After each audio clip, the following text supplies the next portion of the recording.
Hi అండి, నమస్తే. Welcome back to Chandana's వంటిల్లు. ఇవాల్టి మన వీడియోలో బారా మసాలా ఏ విధంగా ప్రిపేర్ చేసుకోవాలో చూసేద్దామండి. దీన్ని బారా మసాలా అంటారు, ముంత మసాలా అంటారు, ఇంకా కర్ణాటక సైడ్ అయితే చెర్మూరి అంటారు, బేల్పూరి అంటారు. మీరేమంటారు? మీ సైడ్ దీన్ని ఒకసారి కామెంట్ చేయండి.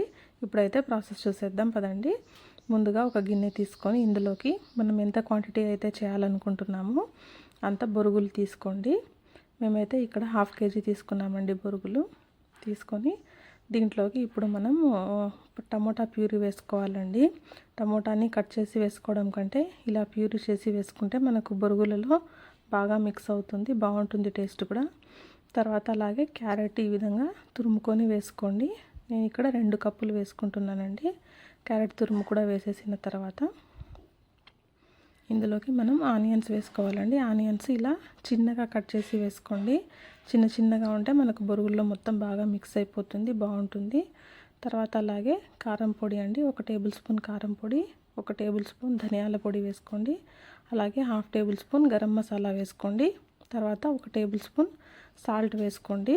మీ రుచికి తగినంత చూసి సాల్ట్ వేసుకోండి. నేను 1 స్పూన్ మీద ఇంకొంచెం వేసాను. తర్వాత లెమన్ జ్యూస్ అండి, 1 పెద్ద సైజు లెమన్ మొత్తం పిండేసుకొని వేసుకోండి.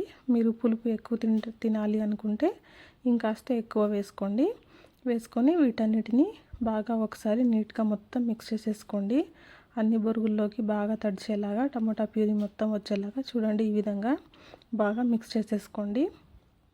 ఇప్పుడు ఇందులోకి మిక్చర్ వేసుకుందామండి.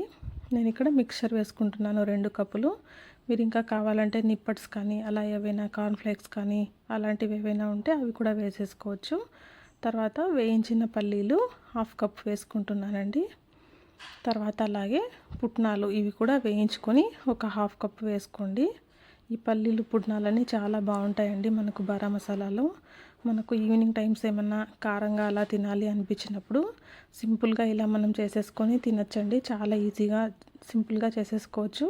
టేస్ట్ మాత్రం భలే ఉంటుంది. చివరిగా ఇందులోకి మనము కొంచెం కావాలంటే కొత్తిమీర వేసుకోవచ్చండి. మా ఇంట్లో ఒకరికి కొత్తిమీర నచ్చకపోవడం వల్ల నేను ఇక్కడ కొత్తిమీర వేయలేదు. మీరు కొత్తిమీర కూడా వేసేసుకొని ఇంకా సర్వ్ అవుట్ చేసేసుకోవచ్చండి. చాలా బాగుంటుంది ఈవినింగ్ టైమ్స్లో స్నాక్స్ లాగా. ఈ వీడియో కనుక మీకు నచ్చినట్లయితే ప్లీజ్ లైక్ చేయండి, షేర్ చేయండి అండ్ సబ్స్క్రైబ్ చేయండి. Thank you for watching. Bye.